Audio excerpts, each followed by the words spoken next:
ሁላችንም በጌታችን በመድኃኒታችን በኢየሱስ ክርስቶስ ትምህርተ መስቀል አንጻረ ገጻችንን እናማትባለን። በስመ አብ ወወልድ ወመንፈስ ቅዱስ አሐዱ አምላክ አሜን።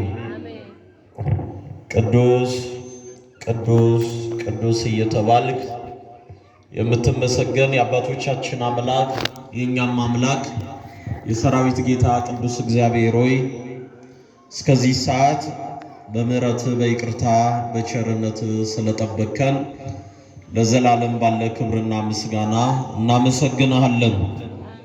አባቶቼ ካህናት፣ ሊቃውንተ ቤተ ክርስቲያን፣ ወንድሞች ዲያቆናት፣ መምህራን፣ ዘማሪያን፣ በዚህ ቅዱስ ስፍራ የተሰበሰባችሁ የእግዚአብሔር ቤተሰቦች፣ የመላኩ የቅዱስ ሚካኤል ወዳጆች ባያሉ በሉል እግዚአብሔር ፍጹም የሰላምታ ቃል ሰላም እላችኋለሁ። እንደምን አደራችሁ? እንደምን አደራችሁ? እንደምን ስለዚህ ሰዓት ደረሳችሁ?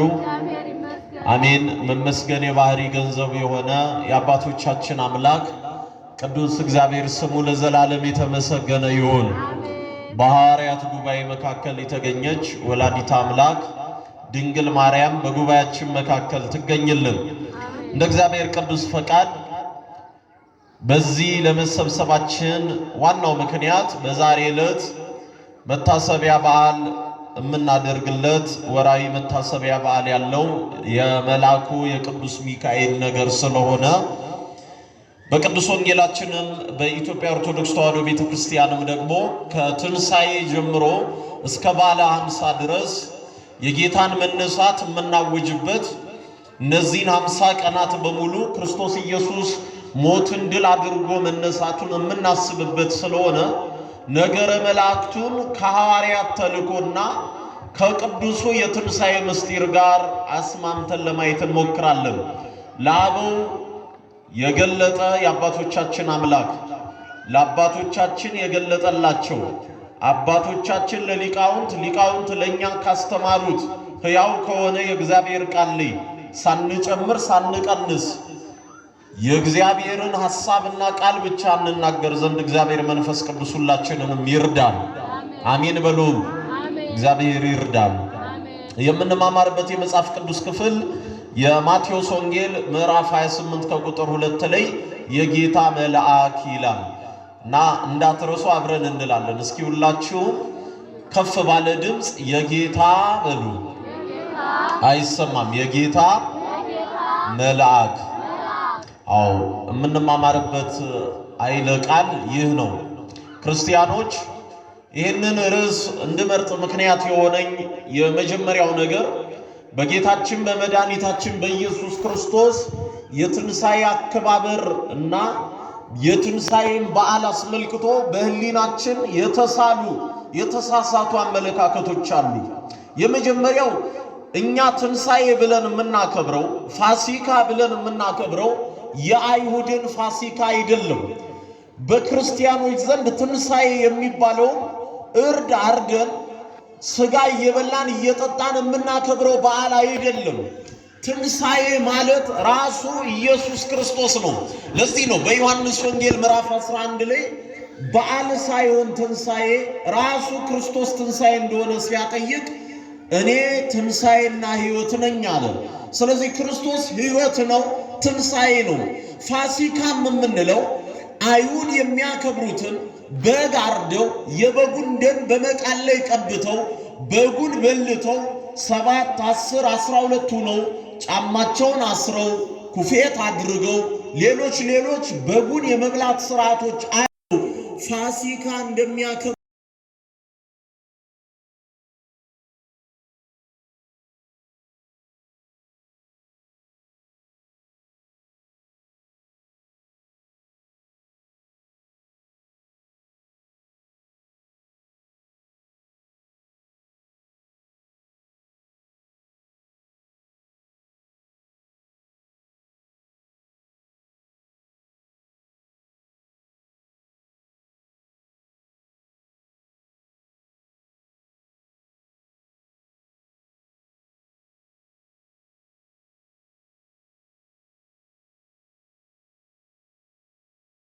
የቀበት ንጹህ መስዋዕት መድኃኒታችን ኢየሱስ ክርስቶስ የፋሲካችን በግ ክርስቶስ ግን ተሰዋ። ክብር ለአምላካችን ለእግዚአብሔር ይሁን።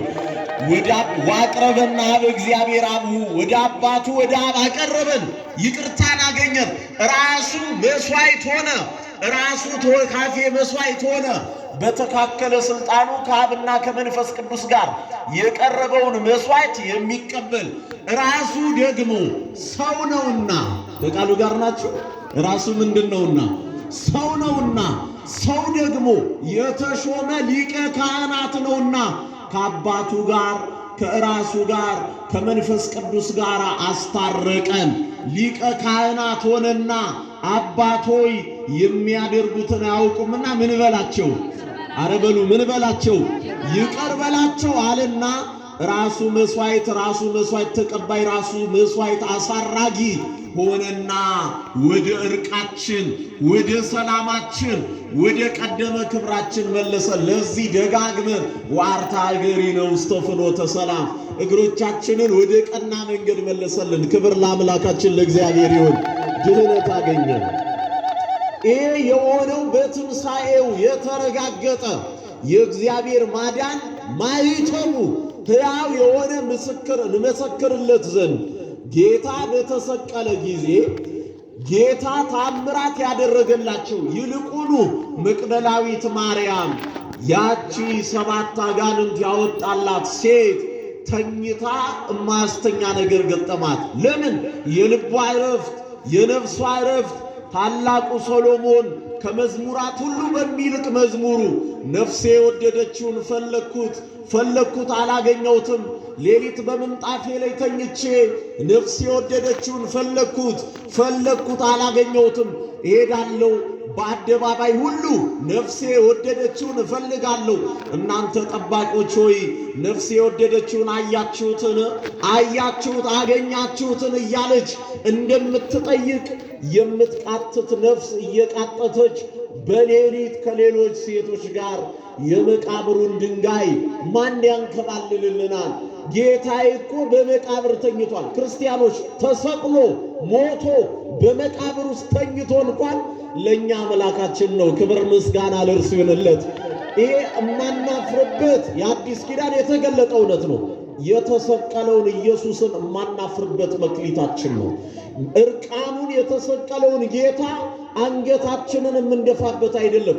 ተሰቅሎ እየቃተተ እየሞተ ለኛ ግን አምላካችን ነው። ደስ አይልም? ክርስትና ወገኖች፣ ይሄ እኮ ነው ልዩ የሚያደርገን። የሞተውን የተነሳውን መስበክ አያሳፍረንም። እሷም እንደዚህ ናት። በመቃብር ተኝቶ ሰላም የሚሰጣት እሱ እንደሆነ ስለምታውቅ ሽቷን ይዛ በሌሊት በዛ ጨለማ እየገሰገሰች የመቃብሩን ድንጋይ ግን ማን ያንከባልልልናል ትል ነበር።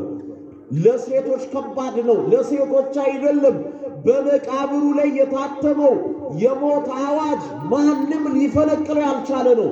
አንድ ሊፈነቅል የሚችል አንድ የጸቡን ግርግዳ ሊያፈርስ የሚችል የእግዚአብሔር ልጅ ኢየሱስ ክርስቶስ ብቻ ነው። ክብርና ምስጋና ለስም አጠራሩ ይሁንለት። ከእርሱ በቀር በነቢያት፣ በሐዋርያት፣ በአገልጋዮች፣ በካህናት፣ በሊቃነ ካህናት ተሞክሯል። እግዚአብሔር ግን ለምድሪቱ ይቅርታ ሊያደርግ የሚችለው የባህሪ መተካከል ካለው እንደ አባቱ አምላክ እንደ እናቱ ሰው መካከለኛ የሆነው ኢየሱስ ካልሆነ በቀር ማንም ያንን ድንጋይ ሊያፈናቅለው አይችልም። ግን ክርስቲያኖች አንድ መሰረታዊ ነገር አለ። ክርስቶስ ኢየሱስ በሌሊት ከሙታን መካከል ከመቃብር ሲነሳ ድንጋይ አልፈነቀለም። እስኪ በሉ ምን አልፈነቀለም? አይሰማም። ምን አልፈነቀለም? መቃብሩ እንደታተመ በመቃብሩ መካከል ድንጋዩን ሳይፈነቃቅለው ክርስቶስ ኢየሱስ ተነስቷል። ነገር ግን የእግዚአብሔር መልአክ ምን እንዳደረገ በዛ ዕለት ስናይ በማቴዎስ ወንጌል ምዕራፍ 28 ላይ በሰንበትም መጨረሻ መጀመሪያው ቀን ሲነጋ መቅደላዊት ማርያምና ሁለተኛይቱ ማርያም መቃብሩን ሊያዩ መጡ። እነሆ የጌታ መልአክ። እነሆ የማን መልአክ ወገኖቼ? አይሰማም። የማን መልአክ? የጌታ መልአክ ይባላል። ሐዋርያዊ አገልግሎትን እንደ ሐዋርያት የሚፈጽም መልአክ፣ ሰዎች በጨነቃቸው ነገር ሁሉ በሌሊታቸው በጨለማቸው ነገር ሁሉ የሚቆም የጌታ መልአክ ይባላል። መልአከ ምክሩ እንለዋለን እኛ። ይሄ የመለኮትን ኅብረት የሚገልጥ መልአክ፣ ሰዎች እግዚአብሔር አብሯቸው እንዳለ የሚሰማ የሚያደርግ መልአክ፣ ሰዎች ብቻቸውን እንዳልሆኑ እንዲያውቁ የሚያደርግ መልአክ። እሱ ብቻ እኮ አይደለም። ክርስቶስ ኢየሱስ መከራን በሚቀበልበት በሉቃስ ወንጌል ፍጻሜው ላይ ክርስቶስ በጸሎተ ሐሙስ ምሽት እየፈራ ይላል። ከቃሉ ጋር ናችሁ? የአዲስ ኪዳን መጻሕፍትን ስታነቡ ኢየሱስ ተራበ፣ ተጠማ፣ አለቀሰ፣ አዘነ፣ በልቡ መታወክ ሆነ። እሱ አይደለም ፈራ ይላል። እንዴ አምላካችሁ እንዴት እንዲሆናል ይላል አንዳንድ ሰው። ለኛ ሲል ለመቤዠት አዳም የፈራትን የጭንቅ ፍርሃት ክርስቶስ ኢየሱስ ሲፈራለት ያ ፍርሃት ይሻርለታል አዳም። ይህንን ለማድረግ እየፈራ አባቶይ ይህቺ ጽዋ ከኔ ትለፍ ሲል የሚያበረታታ መልአክ ታየው አለ ሉቃስ። ምን የሚል መልአክ ወገኖች? እስኪ በሉ ምን የሚል መልአክ? ምን ማለት ነው? በጨነቃችሁ ሰዓት ሁሉ ያ መልአክ አጠገባችሁ ነው ሲለን ነው። ክብር ለአምላካችን ለእግዚአብሔር ይሁን። ኢየሱስን አይዞ በርታ ብሎት አይደለም። የሚያበረታታ መልአክ የተባለው ለጌታ ሲሆን በጌታ አጠገብ ሂዶ ላንተ ክብር፣ ምስጋና፣ ኃይል ይገባሃል አለው ያ መልአክ። ክብር ለአምላካችን ለእግዚአብሔር ይሁን። ያ መልአክ ታዲያ በዛች ሌሊት ከሰማያት እንዴት እንደወረደ ወንጌላዊው ማቴዎስ ሲጽፍልን እነሆ የጌታ መልአክ ከሰማይ ስለወረደ ታላቅ የምድር መናወጥ ሆነ፣ ቀርቦም ድንጋዩን አንከባለለና በዛ ድንጋይ ላይ ተቀመጠበት። አቤት ክብርና ምስጋና ለአምላካችን ይሁን። አሁን የሚያስፈራን ነገር የለም። መልአኩ ድንጋዩን አፈናቅሎታል። ድንጋዩ ተንከባሏል። በድንጋዩ ላይም ቁጭ ብሎ የሚመጡ ሴቶችን ይጠብቃል። መልአኩም እንደ መብረቅ ልብሱም እንደ በረዶ ነጭ ነበረ። ትንሣኤውን ቀድሞ የሚያውጅ መልአክ፣ ሕያው የሆነውን ጌታ ከሙታን መካከል እንዴት ትፈልጋላችሁ ብሎ የሚናገር ጌታ፣ ለሰዎች ደስ የሚያሰኝ የምስራችን የሚናገር መልአክ፣ የጌታ መልአክ ደግሞ ሰዎችን ቅርብ ሆኖላቸው በጨለማቸው ሁሉ ብርሃን የሚያሳይ ልብሱ ነጭ ክንፉ ነጭ የተባለ ጌታ፣ ክብርና ምስጋና ለአምላካችን ይሁን። በሱ የተነሳ ነው የተሰበሰብነው ክርስቲያኖች። በጣም ታላቅ መልአክ ነው። ታዲያ ይህ መልአክ ለሴቶቹ ድንጋዩን አንከባለለ። ወገኖቼ ለሴቶቹ ያንከባለለው ዛሬ በእኛ ሕይወት የተጫነብን ኑሯችንን መቃብር ያደረገው ብዙ የሚያስጨንቀን ነገር አለ። ይህ መልአክ ያንከባልልን ክርስቲያኖች። ይህ መልአክ እርዳታው የሚገባን ደካሞች መሆናችንን ልናምን ይገባናል። እንደው ወደ ሁለተኛው ነገር እንሂድ። ይሄው መልአክ ከሌሎች መላእክት ጋር በሐዋርያት ሥራ ምዕራፍ 2 ላይ አንድ ታሪኩ ተጽፎ ታገኛላችሁ። የጌታ ደቀ መዛሙርት ጌታ ከትንሣኤ በኋላ በልዩ ልዩ መገለጥ ለ40 ቀን እየተገለጠ አብሯቸው ቆየ። አናውቅህም ብለው ለካዱት፣ አሳልፈው ለሰጡት፣ ለሸሹት፣ ብቻውን ሲሰቀል ዞር ላሉት እሱ ግን ልጆቼ የሚበላላችሁ እያለ እየተጠጋ እያስተማራቸው እየመከራቸው ምስጢራትን እያደላደለላቸው ከኢየሩሳሌም አትውጡ እያለ እየመከራቸው 40 ቀን ቆየና ወደ አባቱ የሚያርግበት ቀን ሲደርስ ያኔ የጌታ ደቀ መዛሙርት ተሰብስበው ትክ ብለው እያዩት ክርስቶስ ወደ ሰማይ ከፍ እያለ ወደ አባቱ አረገ። በሚያርግ ሰዓት የእግዚአብሔር መላእክት መጡና ስለምን ቆማችሁ ታያላችሁ? እንዲሁ ሲሄድ ያያችሁት ጌታ ተመልሶ ይመጣል። እስኪ በሉ ምን ብሎ ይመጣል ወገኖች? አይሰማም? ምን ብሎ ይመጣል? ተመልሶ ይመጣል። ይሄ የአዲስ ኪዳን ሕያው የሆነ ስብከታችን ነው። ወደዚህ ዓለም የመጣው ከድንግል ማርያም የተወለደው መከራን የታገሰው የተሰቀለው የሞተው የተነሳው ወደ አባቱ ያረገው ጌታ ተመልሶ ምን ይላል ወገኖች? አይሰማም። ተመልሶ ምን ይላል? ይመጣና አሁን ካለው መከራ ሁሉ ያሳርፈናል። ክብርና ምስጋና ለአምላካችን ይሁን። ይህን የነገሩን መላእክት ናቸው። ክርስቲያኖች ቤተ ክርስቲያንን የትኛውም ምድራዊ ኃይል ሊያሳርፋት አይችልም። ለምን ካላችሁኝ ክብሯን፣ ልዕልናዋን፣ ኃይሏን፣ አቅሟን ማንም ከክርስቶስ በቀር የሚረዳ የለምና በቅዳሴዋ ሁል ጊዜ ክርስቶስ ኢየሱስን እየናፈቀች እንዲመጣ ትጸልያለች። ለዚህ ደግሞ መላእክት ራሳቸው ምስክር ናቸው። ምን ብለውናል? ሲሄድ እንዳያችሁት እንዲሁ ተመልሶ ይመጣል። የመጨረሻ በዚህ መልአክ የተነገረንን ለሁላችን ሕይወት ስንቅ የሚሆነንን ነገር በሐዋርያት ሥራ ምዕራፍ 27 ላይ እናይና ትምህርታችንን እንጠቀልላለን። እግዚአብሔር ከሁላችን ጋር ይሁን። ደከማችሁ እንደ ወገኖቼ የሚያበረታታው መልአክ ከሁላችን ጋር ይሁን። በሐዋርያት ሥራ ምዕራፍ 27 ላይ ሐዋርያው ቅዱስ ጳውሎስ የአዲስ ኪዳኗን ቤተ ክርስቲያን በሙሉ ልቡ ዕውቀቱና ኃይሉ ማገልገል ከጀመረበት ቀን ጀምሮ የእግዚአብሔር መልአክ ይረዳው ነበር። ሐዋርያው ቅዱስ ጳውሎስ የመጨረሻ አገልግሎቴ ነው የሚለው በቄሳሩ ፊት ኢየሱስ ክርስቶስ የጌቶች ጌታ ነው ብሎ መመስከር ነበር። ለዚህ ምስክርነቱ ይረዳው ዘንድ ሌሎች ባለሟሎች ሲጠይቁት በትህትና ይመልስላቸው ነበር። ይግባኝ ለቄሳር ልክ ያለውና በሮም አደባባይ በቄሳር ፊት ልቆም ይገባኛል አላቸው። በቄሳር ፊት እንዲቆም ወደ ጣሊያን በመርከብ ከሌሎች እስረኞች ጋር የጌታ ደቀ መዝሙር የተባለ ሐዋርያ የተባለ የቤተ ክርስቲያን መብራት የተባለ ቅዱስ ጳውሎስ እጅና እግሩ በሰንሰለት ታስሮ በመርከብ ላይ ተጭኖ ከእስረኞች ጋር ወደ ጣሊያን ጉዞ ጀመረ። ወደ ጣሊያን የሚያደርገው ጉዞ አስጨናቂ የሆነበት ጳውሎስ ታስሮ እንኳን ያገለግል ነበር። ጳውሎስ በእጁ ሰንሰለት ገብቶ እንኳን ለጌታ ለእግዚአብሔር ምስክር ለመሆን ይተጋ ነበር። ክርስቲያኖች ጥቂት ነጠላ ለብሰን መመስከር ይከብደናል። በነጠላ በአሕዛብ መካከል መታየት የሚሸማቀቅ ትውልድ እኮ አለ። አናፍርበትም። በክርስትናችን አትፈሩበት ወገኖቼ። አንገታችሁ ላይ ያለውን መስቀል አትሸፍኑ፣ አትሳቀቁ። እግዚአብሔር እኮ በእኛ አላፈረብንም። ከቃሉ ጋር ናችሁ። ጌታ እኮ አላፈረብንም።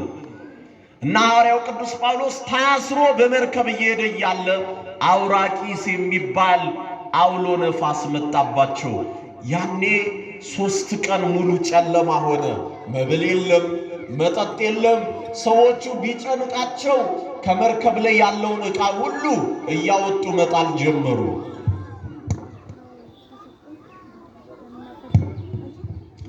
ሁሉም ዕቃውን እያወጡ ጣሉ። ሁሉም ተጨነቁ። ሁሉም እንደሚሞቱ ተስፋ ቆረጡ። ሞት ከበባቸው። ድካም ተሰማቸው። ባዶነት ወረሳቸው። ጨነቃቸው። ቀን ይሁን ማታ ይሁን ምንም የሚያውቁት ነገር የለም። ነፋሱ ሸፈናቸው። ማዕበሉ ዋጣቸው። ተጨንቀው በቃ ልንሞት ነው ብለው ተስፋ ቆርጠው ባሉበት ሐዋርያው ቅዱስ ጳውሎስ አንድ ቃል ተነሳና ተናገረ።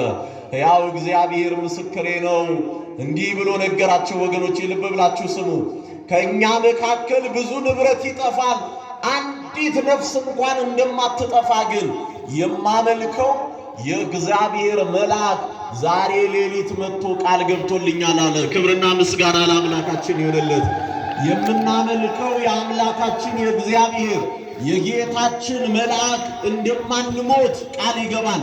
ንብረት ሊጠፋ ይችላል፣ ሀብት ገንዘብ ሊጠፋ ይችላል፣ ስልጣን ሊበተን ሊጠፋ ይችላል። ነፍሳችን እንደማይጠፋ ግን እግዚአብሔር ሁልጊዜ በመላእክቱ በኩል አትፍሩ፣ አትደንግጡ፣ ከእናንተ ጋር ነኝ እያለ ሁልጊዜ የሚያበረታታውን የሚያጸናውን ሰላም እንዲሰማን የሚያደርገውን መልአኩ ቅዱስ ሚካኤልን ይልክልናል። ክብርና ምስጋና ለአምላካችን ይሆንለት። ስለዚህ ሐዋርያትን በሐዋርያዊ ተልእኮ ይጸኑ ዘንድ የሚያበረታታ መልአክ፣ ሰዎች ቀና ብለው ሐዋርያት ቀና ብለው ጌታ ተለይቶን ይሆን ብለው ትክ ብለው ሲያዩ ተመልሶ ይመጣል ያለ መልአክ ድንጋዩን ፈንቅሎ በፈነቀለው ድንጋይ ላይ ተቀምጦ ሕያውን ከሙታን መካከል ለምን ትፈልጋላችሁ ያለ መልአክ የኛ መልአክ የኛ ጠባቂ መልአኩ ቅዱስ ሚካኤል ክብርና ምስጋና ለእርሱ ይሁንለት። ወገኖቼ ያንን መልአክ አስበን የተሰበሰብነው። ስለዚህ ክርስቲያኖች ማዳን ምሕረቱ በመካከላችን ትሆነልን። አሜን በሉ እንጂ የእግዚአብሔር ማዳን ኃይሉ ቀኙ ሁሉ በዚች በቤተ ክርስቲያን ውስጥ እንዳለ ልታምኑ ይገባል ወገኖቼ። እግዚአብሔር በቤተ ክርስቲያን በኩል አብልጦ ይሰማናል። እንደው አንዳንድ ሰው እኔ ቤቴ ሆኜ ጸሎት ባደርግ እግዚአብሔር ይሰማኛል ይላል። ከቃሉ ጋር ናቸው። ግዴታ ቤተ ክርስቲያን መሄድ የለብኝም። ቤቴን ብጸልይ ማን ይሰማኛል? ይሰማል አይሰማም? እግዚአብሔር ይሰማል እኮ። ቤታችሁን ብትጸልዩ ይሰማቸዋል። ግን አንድ ነገር አትርሱ። ሁሌ አባቶቻችን የሚናገሯት ንግግር አለች። ሰው ቤቱ ሆኖ ቢጸልይ እግዚአብሔር ይሰማዋል። ቤተ ክርስቲያን መጥቶ ቢጸልይ ደግሞ በደንብ ይሰማዋል። ምክንያቱም እንደው ለንጉስ መልእክት ለመላክ ቤታችሁ ሆናችሁ በደብዳቤ ብትልኩ ነው የሚሻለው ወይስ ንጉሱ ባለበት በቤተ መንግስት መጣችሁ ችግራችሁን ብታስረዱ ንጉሱ የትኛውን ይበልጥ ይሰማል? በቤተ መንግስት መጣችሁ የምትናገሩትን ያንን ችግር ይሰማል። ልክ እንደዚህ የእግዚአብሔር ማደሪያ ያውም ደግሞ የአዲስ ኪዳን መሠዊያ ታቦት ባለበት የጌታ እናት ድንግል ማርያም በምትገኝበት ድል የነሱ ቅዱሳን አባቶቻችን ሐዋርያት ነቢያት በሚሰበሰቡበት የነቢያትና የሐዋርያት አገልግሎት በተጋጠመበት በአዲስ ኪዳኗ የጌታ ቤተ ክርስቲያን ብንሰበሰብማ እንዴት ይሰማን? ክብር ለአምላካችን ለእግዚአብሔር ይሁን። እንደ ቀላል አትዩት። ይህንን መጠራት እግዚአብሔር የሰጣችሁን እድል እንደ ቀላል አትዩት። አሁን ወደ ተራራው ጫፍ ያውም በተራራው ጫፍ ላይ ደመና አይደለም ጨለማ አይደለም ወደሚደነቅ ብርሃን ያደረሰንን ጌታ እንደ ቀላል አትዩት። አሁን እረፍት ባለበት በሰማያዊት ኢየሩሳሌም አምሳል ወደ ተሰራች መቅደስ ያውም የሰው እጅ ፍጥረት ወዳልሆነች ጌታ ራሱ ደም ይዞ ወደ ገባባት መቅደስ ተሰብስባችኋል። በዚህ የሰበሰበን አምላክ ክብርና ምስጋና ለእሱ ይሁንልን። በመካከላችን ተገኝቶ ያስተማረን የመከረን የገሰጸን የአባቶቻችን አምላክ ቅዱስ እግዚአብሔር ስሙ ለዘላለም የተመሰገነ ይሁን። ስብሐት ለእግዚአብሔር።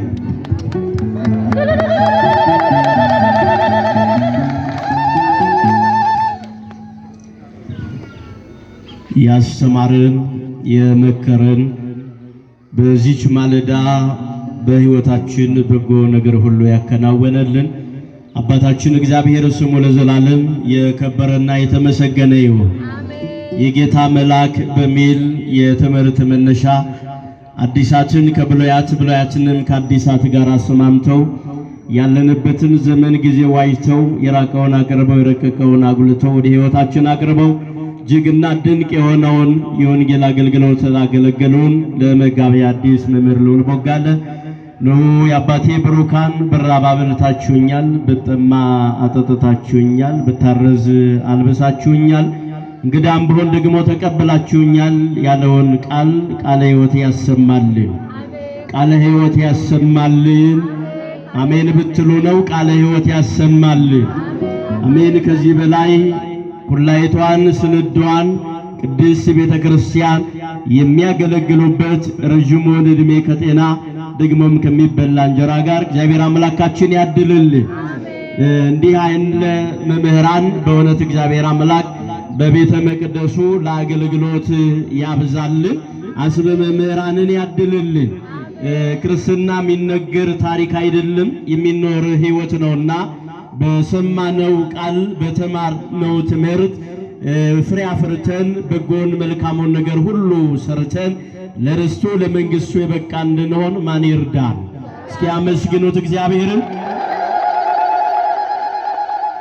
ለመንግስቱ ለርስቱ የበቃ እንድንሆን እግዚአብሔር በቸርነቱ ይርዳን። በእውነት በዚህ ዘመን ላይ ወደ እግዚአብሔር የምንቀርብበት በጎን የምናደርግበት በጎን ሁሉ የምናከናውንበት ነውና እግዚአብሔር አምላክ ይህን በጎን ሁሉ እንድናከናውን በቸርነቱ ይርዳን። ወለቱ ለእግዚአብሔር ምስጋና እናቀርባለን። ከእህታችን ዘማሪት ሃይማኖት ጋር በመሆን በዝማሬ እንቆያለን።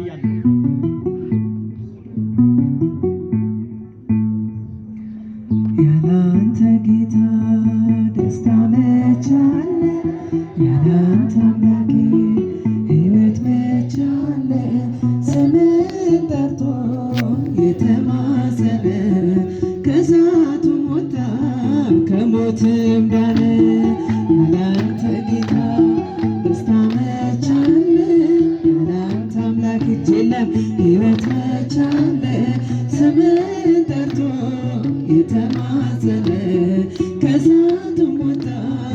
ከሞትም ዳነ። እጆችን ይዘ አንተ የመራ ስንቱን አለፍኩኝ ስንቱን መከራ ለካስ ያልፍቀን ሁሉም ይረሳል ረሃብ ስደቱን ማን ያስታውሳል? ያላንተ ጌታ ደስታ መች አለ ያላንተ አምላኬ ሕይወት መች አለ ስምህን ጠርቶ የተማጸነ ከእሳቱም ወጣ ከሞትም ዳነ። ገዳይ ቢሮጥ በቀን በማታ እያለ አንድዬ እያለ ጌታ ለሞት አልተኛም ይደነቅ ዓለም ተክሎኛልና ለዘለዓለም ያላንተ ጌታ ደስታ መች አለ ያላንተ አምላክ እጅ የለም ሕይወት መች አለ ስምህን ጠርቶ የተማ ከእሳቱም ወጣ ከሞትም ዳነ። ምስጋና ሆኖኝ ምግቤ መጠጤ ተከታተለ ፍቅር በውስጤ አላገረግር አልደፋ አንገቴን እሞላዋለሁ በእልልታ ቤቴን።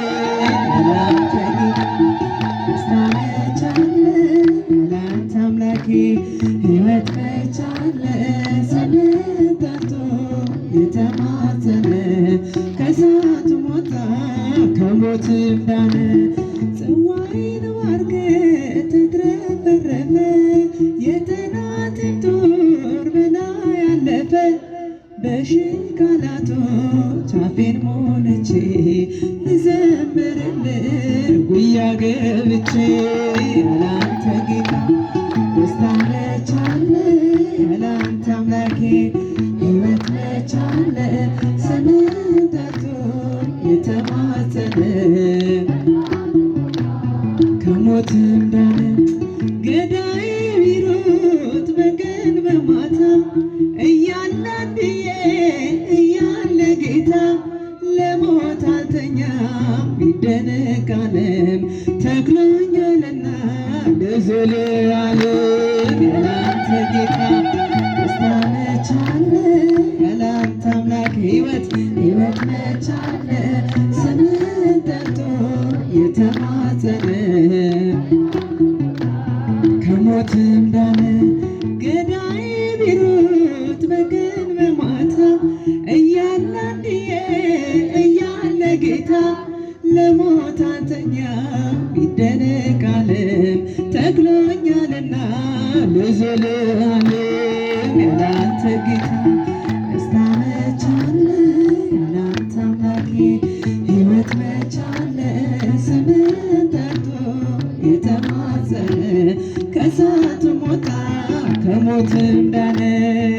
ሚካኤል ሚካኤል ሚካኤል እጅ የለም ሚካኤል ሚካኤል ሚካኤል ሊቀ መላእክት ሊቀ መላእክት ሊቀ መላእክት ሚካኤል ሊቀ መላእክት ሊቀ መላእክት ሊቀ መላእክት ሚካኤል ሚካኤል ሚካኤል ሚካኤል እጅ የለም ሚካኤል ሚካኤል ሚካኤል አሳዳጊያችን አሳዳጊያችን አሳዳጊያችን ሚካኤል አሳዳጊያችን